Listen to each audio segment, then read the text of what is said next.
Welcome dear friends. Today once again we will start with physics practice. Only the thing is that I have recorded this lecture on Friday, of course.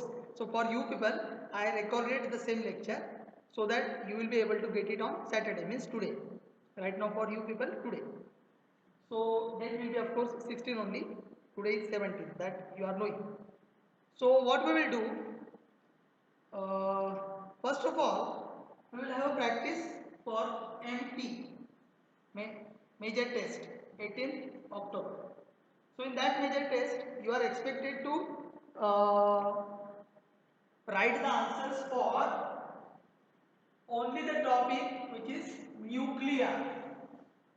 So I will suggest to keep concentration on the topic nuclear.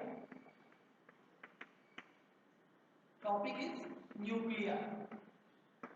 Now as the board exam is concerned, there are some topics which are subtopics which are deleted. Do you have them? If you are not having, let me declare them. So wait for a while. So I would have given you, I think, deleted syllabus. So let me check my WhatsApp. To some students I have given. What I will do, I will be giving it on uh, your WhatsApp group. I am just sending it. Okay. So first I will do one thing. I will share it on WhatsApp group again. That is the deleted syllabus.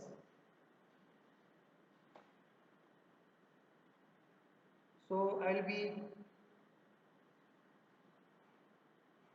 tagging it deleted syllabus 12 physics. Okay, there is no problem now. So now we will go on testing. Let me tell you, for tomorrow's exam, that is for 18th major test, there may be some questions which are from deleted syllabus also, because I have already said that paper and I don't want to disturb that, because still we are not knowing that for your competitives whether that deleted syllabus will be really deleted or not. So in subjective, if any question comes, then you just write that. That is not a big problem. For your rounds, I will be taking care that no deleted syllabus will be kept in that. So what is there? Because what will happen if I will not consider the deleted syllabus, or I will consider the deleted syllabus, then remaining syllabus will be very small. And in that syllabus, it is very difficult to set the 30-mark question paper for subjective. Questions will be get repeated. That is the thing. So don't worry about that. Only thing is that in that you don't go for explaining much more. Mostly I have made your problems only in that. Okay. So that is not a big issue. So deleted syllabus you write down. That is radioactivity. Already I have sent it on your WhatsApp. Radioactivity alpha, beta, gamma. Okay. Properties of alpha, beta, gamma. Radioactive decay law, half-life and mean life. Let me repeat: radioactivity, alpha beta decay, their properties, then radioactive decay law, law of radioactive disintegration, half-life and mean life. Now let me declare that, friends, you have to consider this syllabus deleted only for your subjective, only and only due to corona COVID pandemic. But in your life in future, if you will be nuclear scientist, then you cannot say that, na? When I was in 12, AVM has not taught me that, and it was not there for my syllabus. So I don't know about radioactivity. Will you be able to say that? No, na? Because they will not make you any means they will not give you any such deletion in that. Radioactivity will be there only, just for our exam it has cut. So don't be keeping in mind such things. So now today we will take overview for the topic nuclear. As you know, I have taken sufficient practice for the solving of problems on nuclear. What? MCQs. Do you have that? They will be there in your notebook in the form of some short notes. So it is your duty first to today to take the overview, practice of all the questions, all the MCQs and problems. जितना भी है उतना practice आपको करना है, बस इतना ही करना है. This is for objective. Objective के लिए क्या करना है बेटा? आपको क्या करना है? प्रैक्टिस करना है. आज के दिन में जितना हो सके उतना क्वेश्चन का प्रैक्टिस करो. Don't take tension. आपको वो क्वेश्चन सॉल्व करने के लिए क्या लगने वाला है? अभी के अभी मिल जाए तो सब हो जाएगा अभी के अभी. There is no problem. So, as we will concern the nuclear physics, that is nuclear, so it can be covered by making the parts. What will be the parts then? That we will go for understanding. So, first part is nuclear structure. What it is? It is nuclear structure. Means structure of the nucleus. So beta, what will come in the structure of the nucleus? That I will give you the idea. So beta, in nuclear structure, first nuclear radius, है ना? Nuclear radius R, है ना? Then mass, that I will take it to be A. Relation between R and A, that will come. R is equal to R naught half. R is equal to R naught A to the power 1/3. So this is very important formula. So if you are noting down, then note down this as VIMP, first formula. 101% problems will be asked in MCQs on this formula. Ratio of the mass numbers, ratio of radii, आपको नाम दिया जाएगा. Lithium है, दूसरा कौन सा है, उनका रेडियस दिया जाएगा, नहीं तो मास नंबर आपको उसमें दिया जाएगा. And they will tell you to find out radius. तो यहाँ पे एक बात ध्यान में रखने का, रिमेंबर. तो क्या रिमेंबर करने का है? थोड़ा सा स्मार्ट वर्क करने का. हार्ड वर्क के साथ साथ चुटकी भर स्मार्ट वर्क भी बहुत कीमत होती है. चुटकी भर स्मार्ट वर्क की कीमत तुम क्या जानोगे बाबू. वैसे चुटकी भर चाहिए स्मार्ट वर्क. वो क्या चाहिए? यहाँ पे टू द पावर 1/3 है, तो आपको क्या रखना है? याद में क्या रखना है? Numbers and their cubes and cube roots. हाँ, तो इसके लिए आपको याद में रखना पड़ेगा. दिख रहा हूँ क्या? दिख रहा हूँ क्या? नंबर्स एंड देयर क्यूब्स और क्यूब रूट्स. अरे रूट ROU ना, R ना. देखो कितना में डिग्रेडेशन. मैथमेटिकल रूट ना, ROUT किया तो रूट कहाँ से कहाँ जाना है वो होता है. ROOT root mathematics. वेट, तो 3 दिया 3, तो 3 3 9 3 27 हो गया. तो ऐसे नंबर आपको मिल जाएगा क्वेश्चन में. वो नंबर देख के आप रेशो निकाल सकते. मतलब 1:2 है, तो इधर कितना हो जाएगा? इधर इसका कितना हो जाएगा? 1:8. अगर ये रेशो 1:8 आ गया A का, मानो आपका R1/R2 आएगा 1/2. 8/27 आ गया तो कितना आ जाएगा? 2/3. 8/27 के लिए क्या आएगा? 2/3. तो इतना सिंपल है, तो उसमें ज्यादा इधर उधर करने का जरूरत नहीं. And for exam subjective also let me tell you 100% 1 mark questions will be there. So for subjective अगर आपको करना है तो सब्जेक्टिव के लिए 1 मार्क नहीं तो 2 मार्क के लिए sure shot 100% question should be there. अभी इतना बताए तो काम करना आपकी जिम्मेदारी है ना? करोगे बेटा? Okay, shall I move further? Okay, that was about nuclear structure, उसमें न्यूक्लियर रेडियस मास। इन सबको मिला के हम इसको बोलते हैं साइज। क्या बोलते हैं? Size. Size of nucleus. Nucleus कैसे दिखता है? तो बेटा in size of the nucleus we can study nuclear radius, mass number relation. उसके बाद में आता है वॉल्यूम एंड डेंसिटी। तो पहले लिखता हूं मैं, ये एक हो गया। 2 नंबर को लिखता हूं मैं volume and density, nuclear density.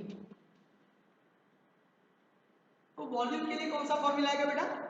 Nucleus को हम we suppose the nucleus to be spherical.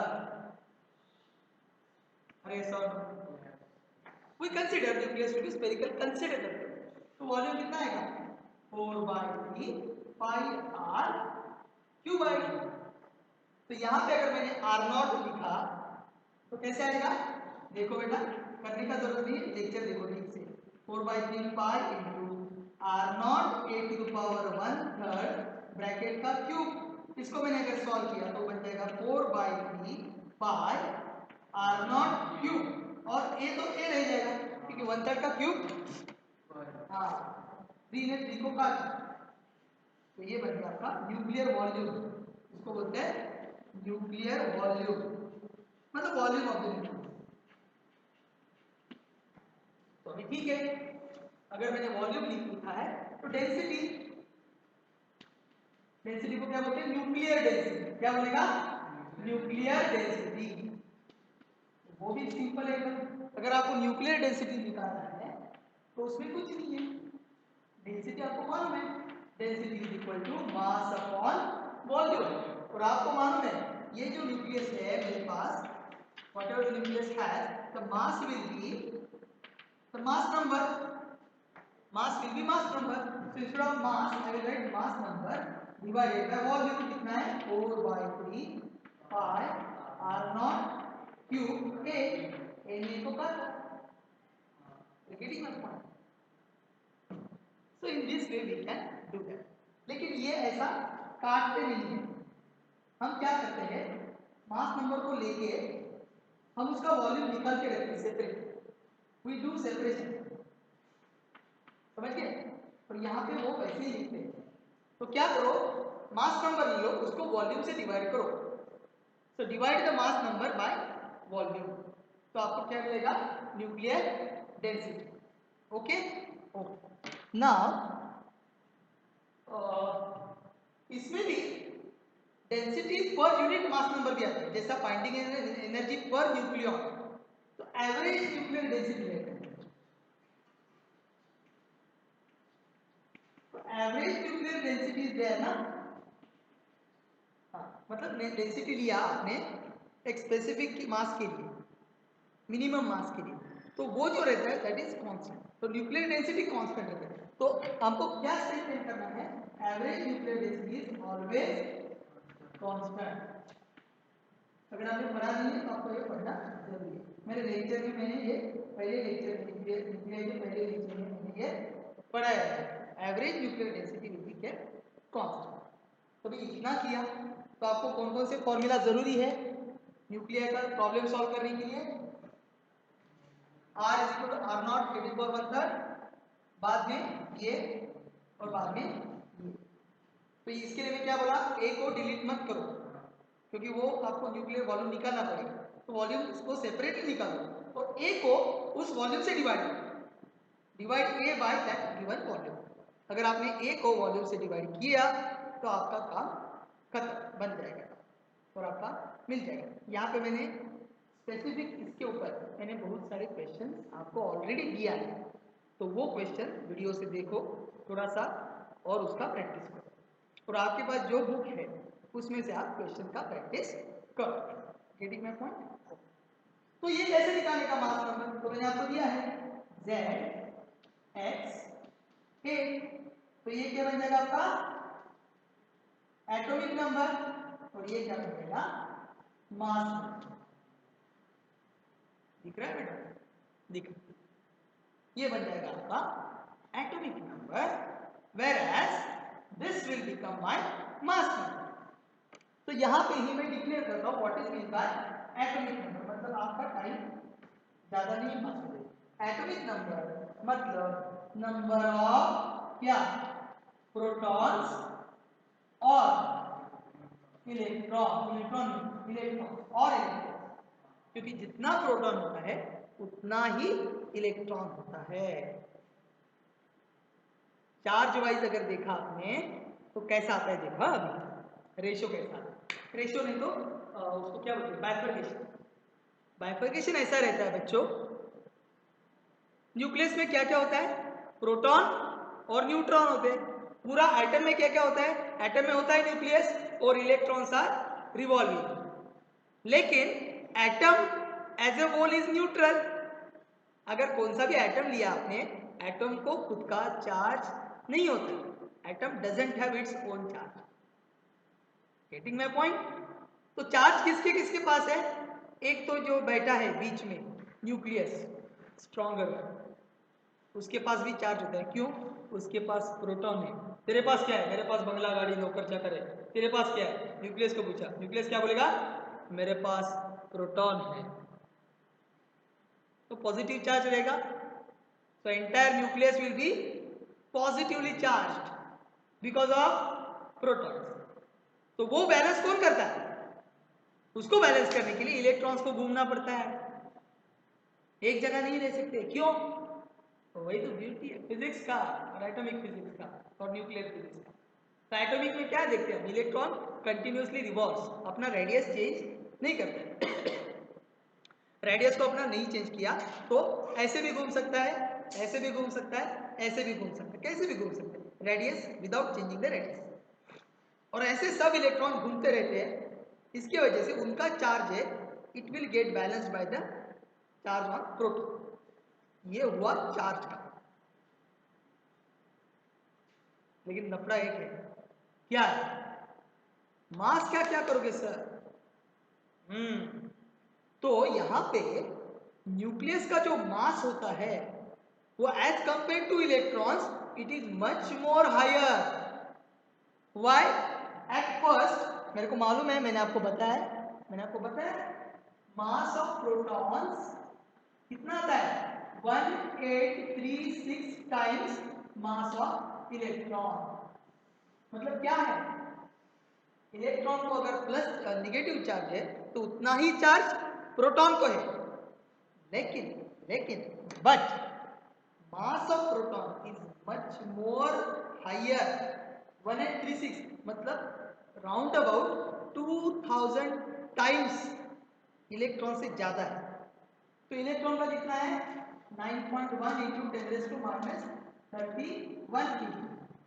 तो अप्रोक्सीमेटली ये 31 है, -31, तो यहाँ से 1 2 3 चला जाएगा, मतलब यहाँ से आएगा -28, और इसका डबल करो, अप्रोक्सीमेटली 9 का डबल 18, तो ये -27 हो जाएगा। 1.8 इंटू 10⁻27, देखो आप चेक करके देखो, उतना ही आएगा, नहीं तो 2.1 समथिंग थोड़ा सा आएगा।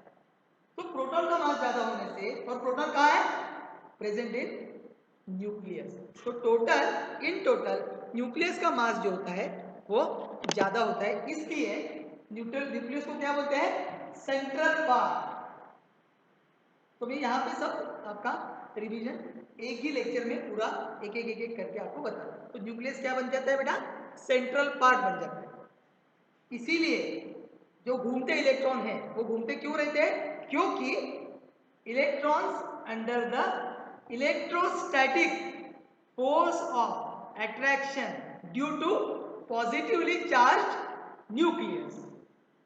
क्या स्टेटमेंट करने का, electrons are continuously in the under the force of attraction, किसका, of positively charge nucleus, and that electrostatic force of attraction serves as centripetal force। ये जो हमने एटम में पढ़ा, centripetal force mv² upon r equal to k e e मतलब k square upon are square. हो गया। इससे हम क्या निकालते हैं, रेडियस ऑफ द ऑर्बिट निकालते हैं, वेलोसिटी ऑफ द इलेक्ट्रॉन निकालते हैं, energy of the electron in that particular orbit निकालते हैं। तो ये पार्ट हुआ पूरा एटॉमिक का। अभी हमको वो पार्ट को पढ़ना नहीं है, हमको क्या पढ़ना है, न्यूक्लियस का स्टडी करना है। तो ये सब किया।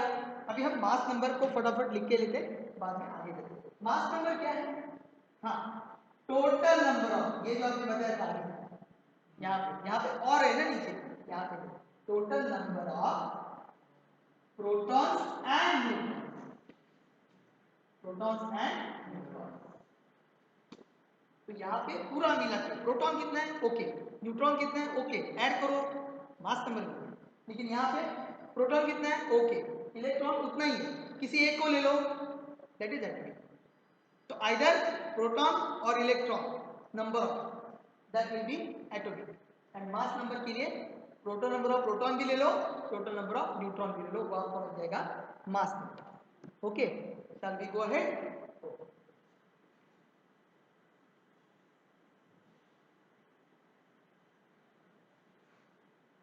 तो बेटा मैं क्या बोल रहा हूँ, ये जो पहला पार्ट ले रहा हूँ इसके ऊपर ज्यादा एम्फेसाइज क्यों कर रहा हूँ, क्योंकि फाइनल एग्जाम को डिलीटेड सिलेबस में बाकी का पार्ट नहीं है। तो बाकी का पार्ट का क्या करेंगे, वेट करेंगे जेई के लिए, सीईटी के सिलेबस के लिए, और उसमें क्या होता है वो देखते हैं, अल्टरेशन क्या होता है उसके हिसाब से। अगर उसमें नहीं है तो नहीं करेंगे, है तो करेंगे। इसलिए मैंने उसको पूरा डिलीट नहीं किया, अपने माइंड से उसको पूरा डिलीट मत करो।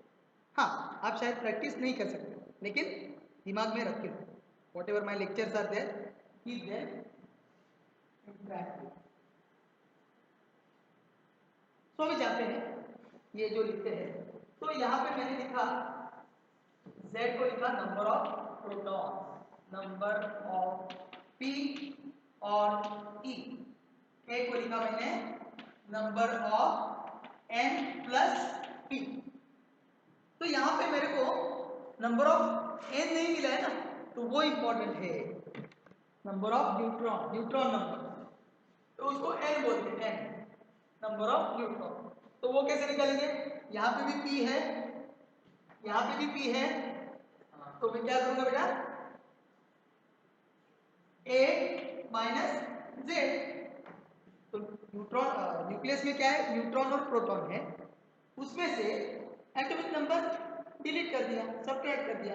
एटॉमिक नंबर में क्या है, नंबर ऑफ प्रोटॉन है, तो number of neutrons plus proton में से नंबर ऑफ प्रोटॉन चला गया, तो मेरा बच गया न्यूट्रॉन नंबर। तो इसको बोलते हैं बेटा न्यूट्रॉन नंबर, ये वेरी इंपॉर्टेंट है। तो अभी आपको इधर ही दिखा के रखता हूं, बाद में अपन को लिखना पड़ता है ना। तो आपको क्या करना है, मैं इसको आर्टिकल को मैंने ये सेपरेटली आपके पहले वीडियो में नहीं लिया, ये इसको प्रैक्टिस के लिए छोड़ा था, अभी आपके प्रैक्टिस में लेता हूँ। आपके लिए आपको नोट डाउन करो, क्या नोट डाउन करने का बेटा, तो आपको अगर आपको टोटल मास निकालना है, हाँ total mass of neutrons, all neutrons, समझिए क्या समझिए। सपोज यहाँ पे मैंने कर दिया मेरा, सपोज ये है Z X A, बराबर। तो भी total mass of protons, all the protons put together कितना मास होगा, इसमें कितने प्रोटॉन है, बोलो बोलो फटाफट। Z प्रोटॉन है, एक प्रोटॉन का मास कितना है mp, अरे सर नो, तो ये Z mp कितना बन जाएगा मेरा, Z mp, ये क्या बन जाएगा, total mass of all protons. वैसे ही दूसरा क्या बन जाएगा, AMN, AMN क्या हो जाएगा, total mass of protons and neutrons. वो जरूरी है क्या, नहीं जरूरी है, अपन को वो लिखने का ही नहीं है, तो क्या जरूरी है, A minus Z into MN। तो ये इंपॉर्टेंट है आपके लिए, ये क्या हो जाएगा, टोटल मास ऑफ न्यूट्रॉन। और थोड़ा लॉजिकल क्वेश्चन, अगर आपको पूछा टोटल मास ऑफ इलेक्ट्रॉन कितना है, कुछ नहीं है, नंबर ऑफ इलेक्ट्रॉन मतलब Z को लेने का, उसको इलेक्ट्रॉनिक चार्ज से मल्टीप्लाई करने का, चार्ज से नहीं सॉरी, उसको मास ऑफ इलेक्ट्रॉन से मल्टीप्लाई करेगा 9.1 इंटू 10⁻30। इलेक्ट्रॉन, टोटल इलेक्ट्रॉन का भी मास मिल जाएगा। लेकिन न्यूक्लियर फिजिक्स में इलेक्ट्रॉन मास वगैरह वो लेते नहीं। क्या है? क्योंकि अभी जो 2-3 मिनट 5 मिनट आपको बताने जा रहा हूँ, that is very important. I hope you will get it understood. वो क्या है? इलेक्ट्रॉन इज रिवॉल्विंग ना, so their electrostatics is there we will use mechanics also, centripetal force, linear momentum, angular momentum, spin will be there, rotational motion also will be there। तो electron का study है वो बहुत complicated है। Complicated क्यों है? उसमें बोहर्स पोस्टुलेट आते हैं, ये आता है, वो आता है, कभी कभी पार्टिकल नेचर भी आता है, डी ब्रॉगली भी बीच में आता है, उसका मोमेंटम निकालते हैं, प्लैंक्स कांस्टेंट निकालते हैं। तो ये चीज़ें हैं, ये पूरा हम एटम्स में पढ़ते हैं। तो इसीलिए यहाँ पे उसके मायने नहीं रहते। तो इलेक्ट्रॉन को बाजू रखने का न्यूक्लियर पढ़ते समय, किसको आगे लेने का? प्रोटॉन को बोलेगा प्रोटॉन आ जाओ, न्यूट्रॉन बोले आ जाओ आगे आ जाओ। आपका स्टडी करना है। वो प्रोटॉन आएगा तो अकेला नहीं आएगा, किसको लेके आएगा? हाँ, आई will come with neutron, hand in hand, छोड़ते नहीं एक दूसरे को। तो ये प्रोटॉन न्यूट्रॉन मिलके ऐसा एक ना बल्कि स्ट्रक्चर तैयार है। कैसा होता? बल्क मतलब क्या? Whole mass is suppose to be concentrated. तो सपोज मैंने एक एटम कंसीडर किया ये, तो उसका सेंटर ऑफ मास कहाँ हो जाएगा? सेंटर ऑफ मास न्यूक्लियस में हो जाएगा ना। हाँ, तो आपको यही कंसीडर करना है। ये आपको कहीं लिखना नहीं है, लेकिन समझने के लिए एवीएम चाहिए। न्यूक्लियस को कंसीडर करना है तो दिमाग में क्या रखने का? Nucleus can be considered to be the centre of mass of that पूरे सिस्टम। स्फेरिकल सिस्टम है ना जो एटम का, उसका सेंटर ऑफ मास न्यूक्लियस बन जाएगा। क्योंकि nucleus is the central part, it is a highly massive part. Massive मतलब बहुत मास है, तो हाईली मैसिव पार्ट है और उसमें प्रोटॉन्स भी है, इसीलिए वो आजू बाजू वालों को आइदर अट्रैक्ट रिपेल करने का ताकत रखता है। समझ गए? दूसरा पार्ट, यहाँ पे मैं आपको पूरा थियोरेटिकल कुछ नहीं लेने वाला हूँ, ऐसा बताते बताते पॉइंट्स बताने वाला। एक साइंटिस्ट था, उसने एक्सपेरिमेंट किया। रुदरफोर्ड अल्फा पार्टिकल लिया और एक गोल्ड फॉइल लिया। फॉइल का मतलब ये काट हो इसका एक टुकड़ा है, सपोज ये छोटा टुकड़ा मैंने कंसिडर। और क्या किया? अल्फा पार्टिकल मतलब 2He4 हीलियम न्यूक्लियस, तो 2 प्रोटॉन और 2 न्यूट्रॉन, 2 इलेक्ट्रॉन, इसलिए मास नंबर उसका हो गया 4, 2 + 2। ऐसा अल्फा पार्टिकल को अगर उन्होंने बम्बार्ड किया, after the bombarding he got scattered rays. तो स्कैटर्ड कैसे निकले? एक मिला यहाँ पे, एक पीछे भी मिला, एक यहाँ पे भी मिला, एक ऐसे भी मिला, ऐसे भी। That is called as the alpha particle scattering experiment. उसका थोड़ा सा ये देखते हैं। तो बच्चों बेटा अभी देखो, आपके 11th क्लास में हमने क्या पढ़ा है? कोलिजन्स पढ़ा है, head on collision, head on सामने सामने कोलिजन। तो उसका ही पूरा पार्शियल पार्ट यहाँ पे, तो वो ज़्यादा कुछ ये नहीं है, लेकिन आपको एग्जाम के लिए इट इज़ वेरी इंपॉर्टेंट। तो वेरी इंपॉर्टेंट पार्ट आपको अगर पॉइंट डाउन करना है, नोट डाउन करना है, तो 2 आते हैं उसमें, अल्फा पार्टिकल स्कैटरिंग एक्सपेरिमेंट। तो आपको इसको रखना नहीं है, तो नॉट एक्सपेक्टेड टू रट एंड राइट, नो। मैं जैसे बता रहा हूँ आप उसको ध्यान से देखो। यहाँ पे गोल्ड फॉइल था, यहाँ से अल्फा पार्टिकल निकल गए, कुछ अल्फा पार्टिकल बाउंस बैक हो गए, यहाँ पे लिखा था ऐसा। कुछ पार्टिकल थे वह ऐसे चले गए, कुछ पार्टिकल थे वह ऐसे चले गए, बहुत थोड़े पार्टिकल थे वो एकदम मतलब कम एंगल से चले गए। तो यहाँ पे स्क्रीन रखा और देखा कहाँ पे कौन कौन से पार्टिकल कहाँ पे आते हैं। तो यहाँ पे 2-3 नेचर मिलते हैं, वो फटाफट बता के आगे जाते हैं। पहला तो था कुछ पार्टिकल बाउंस बैक हो गए। बाउंस बैक मतलब क्या है? वो पार्टिकल किसी ऐसे चीज पे कोलाइड हुए, वैसे कोलाइड होने के बाद वो अपने पाथ में रिट्रेस कर दिए। It is called as 180 degree scattering. ऐसे जा रहा था, इसे उसी रास्ते से पीछे, मतलब ऐसे गया, स्ट्राइक हो गया, पीछे। लेकिन बाद में एक्सपेरिमेंट से पता चला, बीच का मैं काट देता हूं, बीच का स्टोरी काट दिया directly. I will come to the point. Experiment से ऐसा पता चला उनको, असल में in practice that alpha particle is not able to ever touch the nucleus. उतना पावर ही नहीं है। क्यों? न्यूक्लियस का चार्ज कितना मैंने बताया, पॉजिटिव निगेटिव। पॉजिटिव गोल्ड का न्यूक्लियस है, मतलब उसका एटॉमिक नंबर, मास नंबर ज्यादा हो जाएगा, और एटॉमिक नंबर ज्यादा है मतलब उतना ज्यादा चार्ज गोल्ड के न्यूक्लियस के पास रहेगा। ये बेटा अल्फा पार्टिकल कितना है उसके पास चार्ज, 2 प्रोटॉन। तो क्या हो जाएगा, ये प्रोटॉन आ गया नियर टू न्यूक्लियस। तो एक लिमिट होता है, न्यूक्लियस के आगे एक लिमिट होता है। कितना होता है, 10⁻⁻15 मीटर। इधर दिखाने के लिए आपको ज्यादा दिखता है, 10⁻⁻15 मीटर। 9 को नैनो बोलते हैं, -12 को पिको बोलते हैं, उससे भी कम फेम्टो, दैट इज फर्मी बोलते हैं। तो इस डिस्टेंस को हम क्या बोलते हैं, फर्मी बोलते हैं। लेकिन है ना, वो डिस्टेंस है। तो उतना नजदीक आने के बाद क्या होता है, nuclear force comes into play. मतलब फोर्स वो एक्चुअली इलेक्ट्रोस्टैटिक से होता है, लेकिन यहाँ पे वो इलेक्ट्रोस्टैटिक के जैसा बर्ताव नहीं करता है। तो क्या करता है, नजदीक आने के बाद वो क्या करता है, रिपेल करता है, it repels. So already if you will think nuclear force repulsive in nature, लेकिन कभी अगर उसके अंदर भी आप जाओगे, if you ever try to go inside that करने, मतलब लेस डिस्टेंस, तो वहां पे क्या हो जाएगा, it may become attractive also.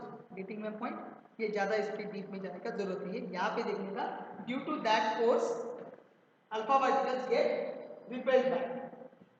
मतलब इसमें से मैंने बताया आपको, nucleus is the central part, heavy, much more mass is there, and each and every atom has a nucleus. ये हमने उससे प्रूव कर दिया। कुछ पार्टिकल निकल गए मतलब क्या, कुछ पार्टिकल सीधा भी निकल गए। क्यों? ये पूरा एटम है, यहाँ पे न्यूक्लियस है, तो शायद बीच में कुछ नहीं है, तो यहां से अगर अल्फा पार्टिकल गया, नीचे से गया, उसका कोई वास्ता ही नहीं है, उतना लंबा डिस्टेंस से गया तो डिफ्लेक्ट भी नहीं हुआ, एकदम कम डिफ्लेक्ट हुआ। So some alpha particles they went undeflected. इसका मतलब क्या है, atom contains lot of empty space, ये भी हमने सीखा है। तीसरा है, कुछ तो डेविएट हो गए। What is the meaning of that deviation? Of course, they have not directly collided head on, but still they are under the influence of nuclear force. So वहाँ पे उनको, of course that is not a nuclear force, that is the electrostatic force of repulsion between the positively charged nucleus and the positively charged alpha particle. तो deviate करेगा। तो यहाँ पे दो चीजें important है, which are, number one is impact parameter and another is distance of closest approach. Okay, so number one is impact parameter और number two इसको हम बोलते हैं distance of closest approach. So beta, will you tell me the definition of formula for impact parameter? B definition, what is that? It is the velocity, initial velocity vector for the alpha particle. वो दे दो, distance between the, impact velocity कैसे लिखते हैं, यहाँ पे nucleus है, ये nuclear radius का मैंने ये निकाला, तो यहाँ से अगर वो चला गया तो ये क्या हुआ, ये डिस्टेंस हो गया ना, उसको बोलते हैं इम्पैक्ट करना। और यहां से आने के बाद कौन से डिस्टेंस से वो डिफ्लेक्ट होता है हेड ऑन कोलिजन में, उसको बोलते हैं distance of closest approach. Suppose इसका ये इतना है, तो इतना डिस्टेंस रख के वो पीछे चला, इसको बोलते हैं distance of closest approach. So I will suggest you, मेरे पास कोई फॉर्मूला वगैरह मैंने उसको याद नहीं किया है, वो Z square cot square theta something it is there divided by 4 pi epsilon naught, तो ऐसा होता है। तो I will suggest you, you have to note down, अपनी नोटबुक में लिख के लो, इम्पैक्ट पैरामीटर और डिस्टेंस ऑफ क्लोजेस्ट अप्रोच का फॉर्मूला लिख के रखो, उसका डेफिनेशन लिख के रखो। Write down definition of impact parameter V, definition of distance of closest approach, formula for impact parameter, formula for distance of closest approach is very important. इसके बाद में आफ्टर दिस ये हो गया about alphabetical static and all. Now actually alpha beta gamma it is not there, but without alpha beta gamma nothing can be learned, तो आपको सीखना पड़ेगा। तो कौन सा भी है उसमें अल्फा के लिए आप क्या लेते हो, हेलियम, तो 2He4, मतलब अल्फा चला गया तो एटॉमिक मास नंबर 4 से कम हो जाएगा, एटॉमिक नंबर 2 से कम हो जाएगा क्योंकि वो प्लस है। अगर माइनस बीटा चला गया तो -1E0, तो mass number will not change, no change, लेकिन atomic number will be plus क्योंकि ये माइनस है, ये बीटा माइनस है। अगर बीटा प्लस हो गया +1E0, उसके लिए क्या है, A नो चेंज और Z will be -1. So these are the 3 important particles which may go from the nucleus and we can get the idea about the what is the energy and all. So उसके लिए अपन को एक चीज ध्यान में रखनी है, वेरी वेरी वेरी इंपॉर्टेंट, क्या है वो, मास डिफेक्ट। क्या है, mass defect and binding energy. तो बेटा अभी क्या है, सिखाते टाइम मैंने आपको पूरा ये चीज ये ऐसा है वैसा है सब बताया, लेकिन अभी एग्जाम की प्रैक्टिस करते समय आपको चुटकी में कितना millisecond you have to answer, मतलब आपके दिमाग में आना चाहिए। सो वो आने के लिए आपको फॉर्मूला का यूज करना पड़ेगा। फॉर्मूला का यूज कैसे करना है, तो डेल्टा एम कैसे लिखोगे बेटा, इसीलिए मैंने आपको बोल के रखा, पहला आएगा ZMP प्लस ये क्या हो गया A minus Z into MM minus M, इसको कभी कभी रेस्ट मास भी बोलते हैं। क्या बोलते हैं, रेस्ट मास, कभी कभी बोलते हैं। नहीं सीखना है आपको तो ये मास टोटल जो आता है मास नंबर से, मतलब अभी क्या है आपके पास बेरियम है एंड क्रिप्टॉन है। अगर आपने देखा बेरियम और क्रिप्टॉन ये कब निकलते हैं, जब यूरेनियम का फिशन होता है। तीन नाम मालूम, आई थिंक 56B और ये 32, ये 98 होता है ना, 92U238, तो यहाँ से 56B को जाता है और क्रिप्टॉन को शायद 36 नहीं 46 है ना, जो आता है वो अपन को ये याद कर सकते हो, वो कैलकुलेशन करके आता है। तो यूरेनियम देखो ना, देखो बेटा यूरेनियम इसमें हेवी कौन है, हेवी यूरेनियम है ना, लाइटर है, so heavy nucleus breaks into 2 lighter daughter nuclei, और उल्टा भी हो सकते हैं, फ्यूज भी हो सकते हैं ना, ये दोनों को फ्यूज किया जाता है तो क्या बन जाएगा, ऐसा नहीं बनता है फिशन के लिए, मतलब ये ब्रेक होने के बाद ये मिलता है, बट इनको इकट्ठा करके ये करना बहुत डिफिकल्ट है, लेकिन कैलकुलेशन के लिए हम देख सकते हैं। मैथमेटिकली का मतलब क्या है, अगर आपने यहाँ पे देखा तो ये आपका एम हो जाएगा, ये आपका क्या हो जाएगा, एम हो जाएगा। मतलब मास of uranium, actual mass of uranium, मतलब वो ए नहीं, 235 नहीं। 235 का मतलब क्या मालूम है, 235 मतलब 235 ग्राम लेना पड़ेगा आपको यूरेनियम। कितना लेना पड़ेगा, 235 ग्राम। तो वो सब होता है, उसमें कितना आता है, मास ऑफ न्यूट्रॉन है, उसको मल्टीप्लाई करने का यू में आएगा, तो यू को कन्वर्ट करेंगे केजी में। तो वो अगर आपको देखना है तो U235 है ना, इसलिए आप उतना ही नंबर का ग्राम में मास लेते हो और बाद में आपको एनर्जी मिलती है कैलकुलेशन से। वो आपको ध्यान में रखने का जरूरत नहीं है। अभी हम जो देख रहे हैं वो कहाँ देख रहे हैं, यू में देख रहे हैं। यू का मतलब क्या, जो कैलकुलेशन है डायरेक्टली यूज करने का, बाद में 1.6 इंटू 10⁻27 से मल्टीप्लाई किया तो वो केजी में बने, अभी देखने का जरूरत नहीं। तो अभी मैं क्या बोल रहा हूँ, what I am trying to suggest you, this is the total mass of uranium. ये इसको मैंने वेट करके देखा है, अगर मेरे पास यूरेनियम है उतना, एक यूरेनियम, ऐसा डिफिकल्ट है एक यूरेनियम को लेके वेट करना, लेकिन सपोज मैंने एक यूरेनियम को लिया और उसका एक्चुअल मास देखा तो कितना आएगा, ये एम आएगा। तो क्या होता है, ये जो है ना, इसका मास और इसका मास, इसको मैंने मैथमेटिकली ऐड किया तो वैल्यू आती है ज्यादा, वैल्यू क्या आती है, ज्यादा आती है। मतलब rest mass of given heavy nucleus is somewhere slightly less than addition of masses of the component। Component जो है दो, उनके मासेस के एडिशन से कम आता है आपका ये मास, इसलिए बोलते हैं there is a mass difference. तो ये समझ गया, तो ये देखने का जरूरत नहीं है आपको। आपको कौन सा फॉर्मूला लिखना है, ये। तो इसको क्या बोलते हैं बेटा, हम इसको बोलते हैं mass difference. Mass difference in the mass of actual and addition of constant। कंटाळा आला जोक सांगू, काय काय सांगा, हा नको म्हणाले, चांगली पोर आहे तुमच्यापैकी कोणतरी सांगा, इथले नाही कोण, इथले काय म्हणतील सांगा, समोर आहे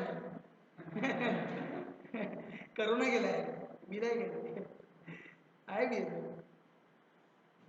ठीक आहे। आता काहीच नाही, आता तुम्हाला मराठीत दोन शब्द सांगतो म्हणून जवळून सांगतो। बाइंडिंग एनर्जी आहे, फालतूगिरी म्हणजे भरपूर इम्पॉर्टंट आहे। So what to do, I will tell, either you multiply by c square to what,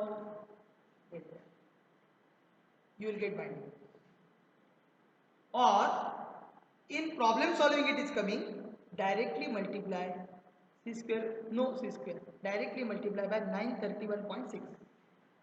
so binding energy formula will be delta m c square, Einstein's mass energy relation। in practice what we'll do, binding energy will be take delta m multiply it by 931.6, so we will get binding energy is MeV, mega electron volt।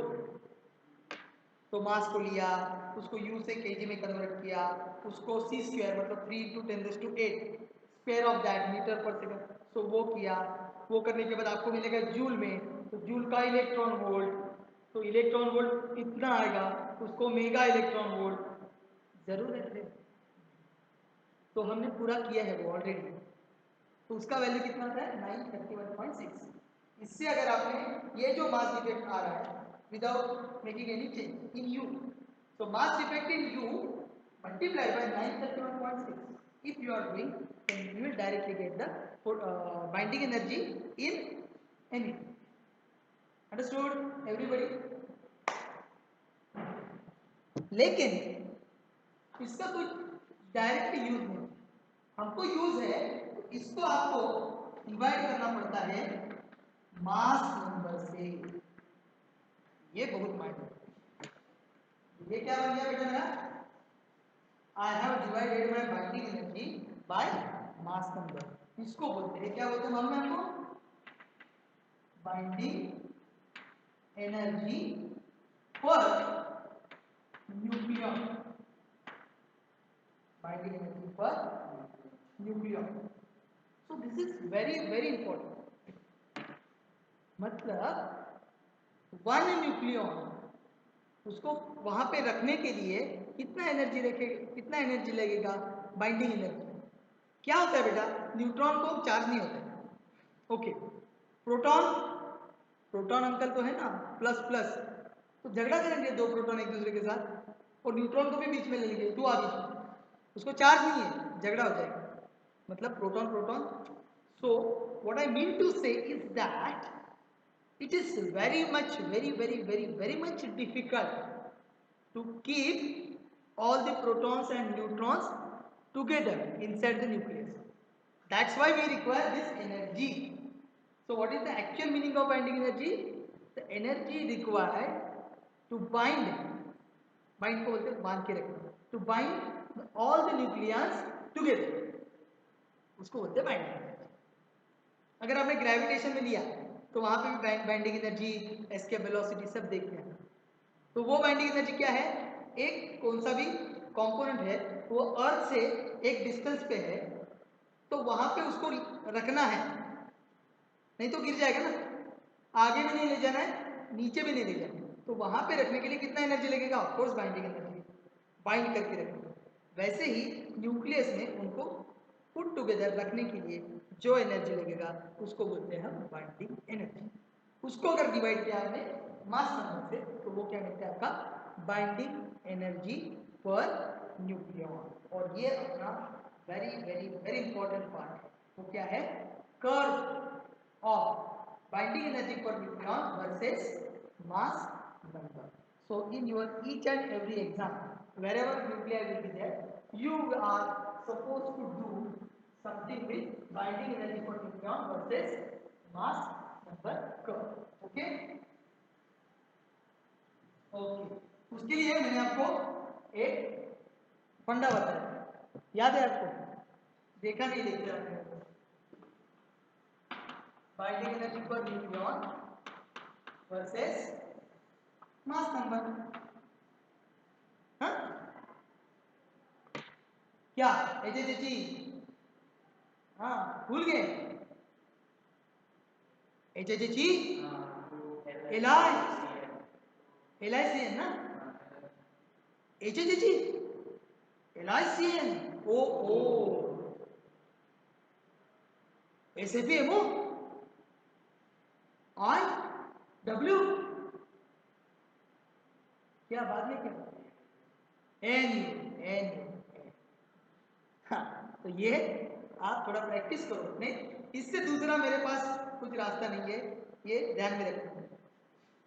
HHE LICN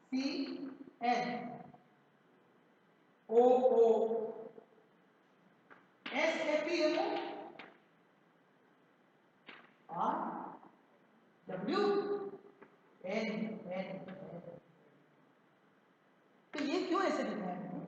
तो ये अपना ऐसे जाता है HHG LICN, और यहाँ पे जो आता है एफी ना या S56 एफी का, तो यहाँ से तो मतलब ये जो आपका ग्राफ ऐसे मिलेगा, ये ऐसे।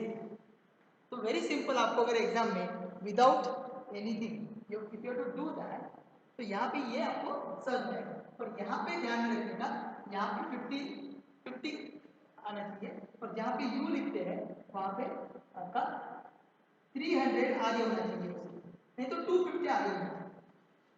U 235 ना, तो यहाँ पे 250 आ गया, तो यहाँ पे U मिल गया आपका। और H मतलब हाइड्रोजन, हाइड्रोजन के दो, 1H1 1H2 deuterium and hydrogen, तो ये 1H1 हो जाएगा और ये 1H2 हो जाएगा, ये H Li लिथियम, हाँ C carbon and nitrogen, OO oxygen के 2 आइसोटोप्स, O16 और O18 ना something I think like S sulphur, Fe iron ना, Fe MO मॉलिक्यूलरिज्म, I make it. I am also not able to recall. W, W है मतलब W लगा तो मतलब नहीं पण विसरलो आता. N नहीं हाँ ते करते हैं urine. So this name you keep in mind. I Indian ना Indian अरे इंडियन गॅलियम वगैरे त्याच्यातला आहे आणि डब्ल्यू अरे तीन ना तीनलाच म्हणतात ना डब्ल्यू हो होय एस बी म्हणजे अँटी म्हणजे ना नाही आय थिंक पण तीन म्हणजे डब्ल्यू म्हणजे तीन आणि हे एल म्हणजे हे मला तर ते नावं लक्षात नाही you just find them okay so nothing to do with the names I am having that. You must be knowing their mass number and atomic number. So they are very important. In between, there are two also, which are here: barium and krypton. Why they are important? They are not shown here, but they are important because the fission of uranium gives barium and krypton. Boron is also important sometimes. Boron. So these all calculations. How to deal with them?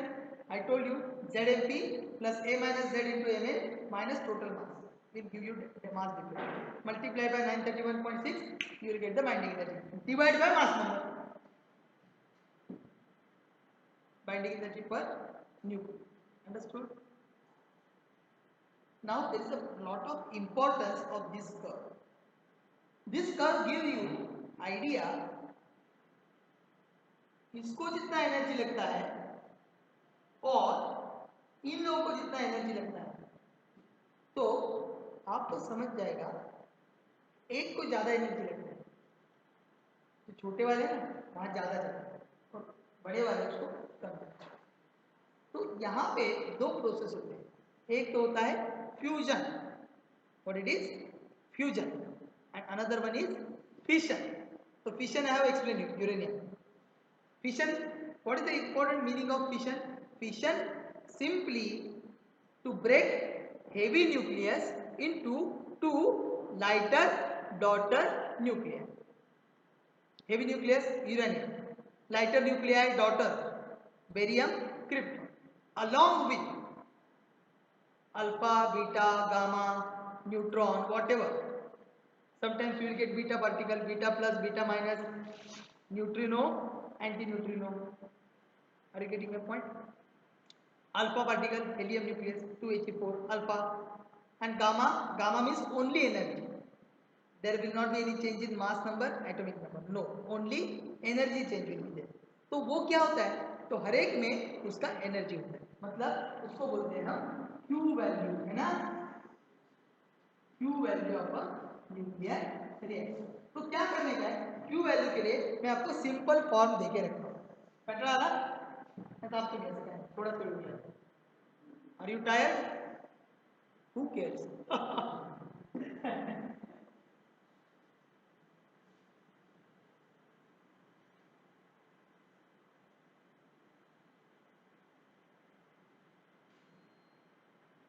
So Q value आपको निकालना है. तो कुछ भी नहीं. मैं आपको क्या करता हूँ? मैं आपको एक लेफ्ट हैंड साइड और राइट हैंड साइड पूरा करके देता हूँ. तो Q वैल्यू माने तो A plus B plus C gives D plus E plus F plus G. ये क्या हो गया? रिएक्टेंट. बराबर? And this is product. है ना? In your chemistry you are writing. इसी को ही हम इसको पूरा मिला के बोलते हैं पप्पा बच्चा. यहाँ पे अपना कुछ रोल नहीं, लड़कों का रोल है डॉक्टर. यहाँ पे भी 35%. Everywhere we are not having any. Okay, so my dear boys, अपना कुछ नहीं चलने वाले यहाँ पे. ठीक. तो ये जो होता है Q निकालना है तो Q को सिंपली आप देख के चलो. ये अपना फंडामेंटल है, ये कहाँ पे भी लिखो मत एग्जाम को, ओके। नहीं तो वो चेक करने वाले सोचे कि ये कहाँ से लगा है, अपना है, दिमाग में रखो। जैसे रिएक्शन आएगा उसको कन्वर्ट करो।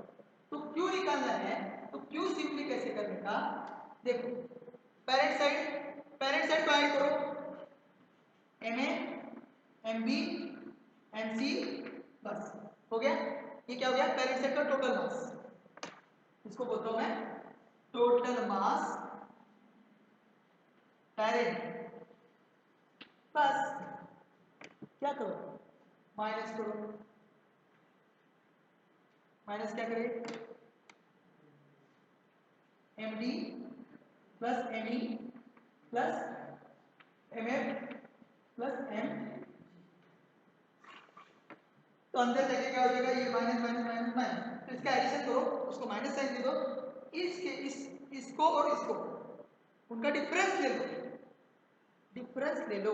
कुछ कुछ रिएक्शन उल्टा होता है, तो उसमें क्या होता है, ये ज्यादा नहीं होता है, ये ज्यादा होता है और ये कम होता है, तो आपका आंसर माइनस आएगा।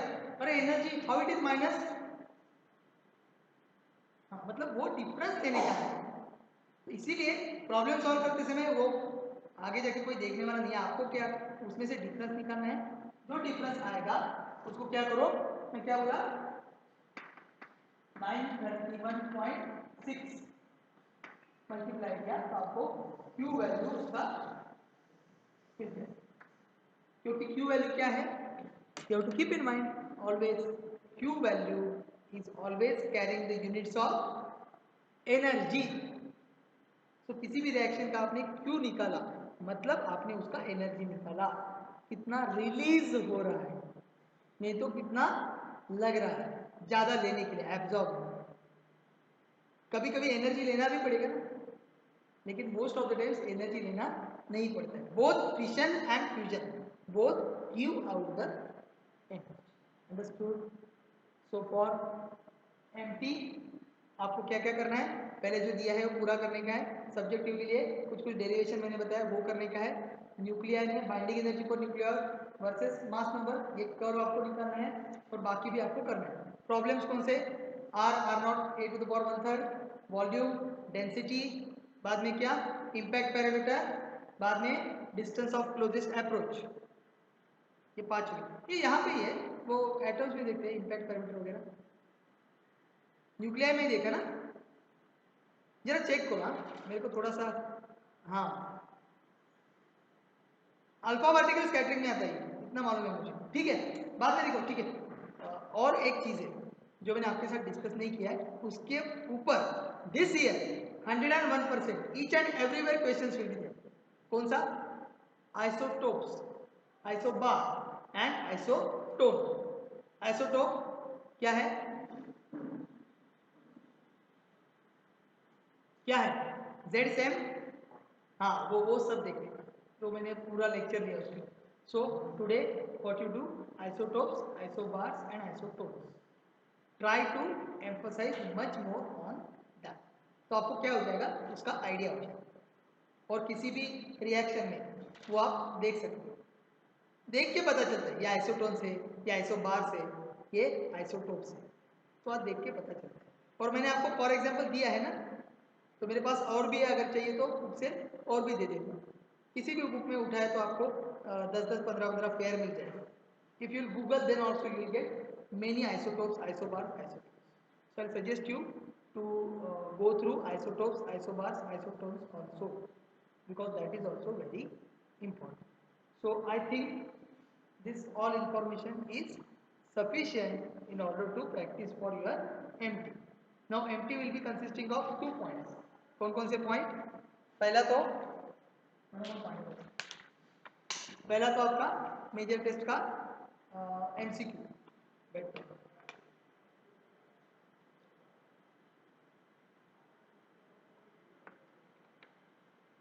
So first point will be your major test, MCQ. Second point, those who are writing for subjective, instead of MCQs, they will write subjective. So for subjective, everything this will be utilized. Those who are solving the MCQ, for them, they are knowing, they have to solve the problems. So time management is important. So in given 3 hours, out of that for physics, how much time to utilize? Perfectly one hour you will utilize right now. But I will suggest you always, you try to utilize 40 minutes for physics and later 20 minutes you keep for solving the problems which are not able to get it solved. उनके लिए आपको देखना पड़ेगा. वो problem शायद chemistry का भी हो, वो शायद मैथ्स का भी हो. तो वो मैं आपको आज, क्योंकि एमसीक्यू के बारे में ज़्यादा मैंने एम्फसाइज नहीं किया, सब्जेक्टिव वालों को तो सब उन्होंने ये करो वो करो करके पूरा. तो एमसीक्यू में क्या करना है तो आपको बता के रखता हूँ. ये लॉजिक आप पूरा साल भर के लिए, पहले जेई का बताता हूँ. सीईटी के लिए आपको 80 मिनट्स मिलते हैं, 88 minutes. CET 88 minutes, not only for physics plus chemistry. After 88 or 83, after that time, question paper disappears. Yes, question paper disappears. So within that, you have to work. So I will suggest you for CET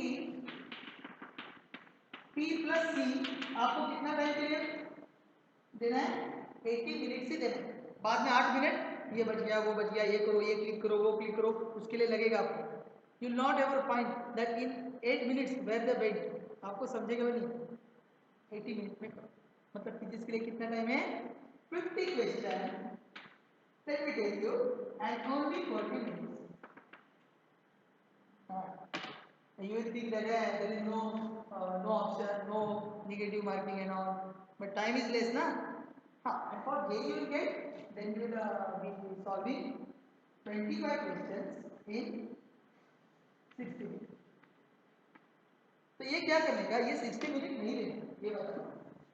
हर एक topic को हर एक subject को आप क्या करो 50 minute से देखो. तो आपका इधर का 10 मिनट, उधर का 10 मिनट, मतलब आपको आधा घंटा एक्स्ट्रा मिलेगा. बराबर. तो एक क्वेश्चन के लिए जेई के लिए आपको 1 क्वेश्चन के लिए 2 मिनट मिलता है. और अगर आपने डिसाइड किया 25 में से आपको 8 क्वेश्चन आ रहे हैं अच्छी तरह से, तो 17 बच गए. 17 to 34 minutes are there to solve there. But ये जो आ रहे हैं वो क्वेश्चन आपको कॉन्फिडेंटली सॉल्व करना. तो आई विल सजेस्ट यू, इसमें क्या करते हैं, जल्दबाजी करते हैं. वी गो इन हरी, अरे ये मेरे को आता है, ये मेरे को आता है, और भूल जाते हैं कि वहाँ पे निगेटिव मार्किंग है. तो अगर उसमें आपका चला गया mark, for the haven sec don't do that. जो आपको ठीक से आ रहा है उसको ज़्यादा भी टाइम मत दो, लेकिन उसको जितना है 2 मिनट वो तो दे दो बेटा. ना उसका है ना उतना तो दे दो उसको, otherwise there will be injustice with that question. So do the justice with each and every question. You know the answer. ठीक से लिखा है 2 बार चेक करो, अरे हाँ मैं ठीक से लिखा है ना, बाद में क्लिक करो. इससे क्या हो जाएगा, 8 क्वेश्चन आपने लिखा, 8 4 जा 32, वो तो मार्क आपका कम नहीं होगा. बाद में इंटीजर टाइप है, इंटीजर टाइप में देयर इज नो नेगेटिव. 5 के 5 कंपल्सरी अटेम्प्ट करना. कीप इन माइंड बेटा, this is the technique in with which you can do.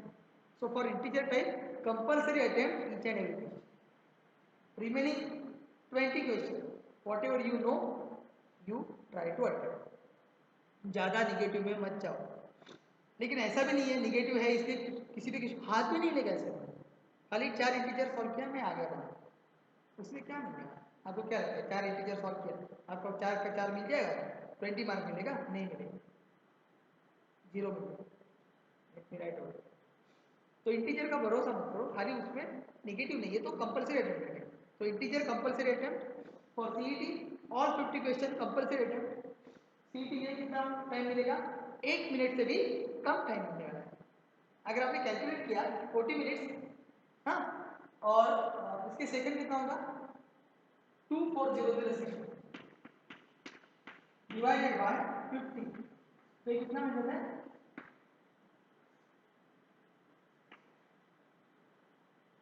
48 seconds.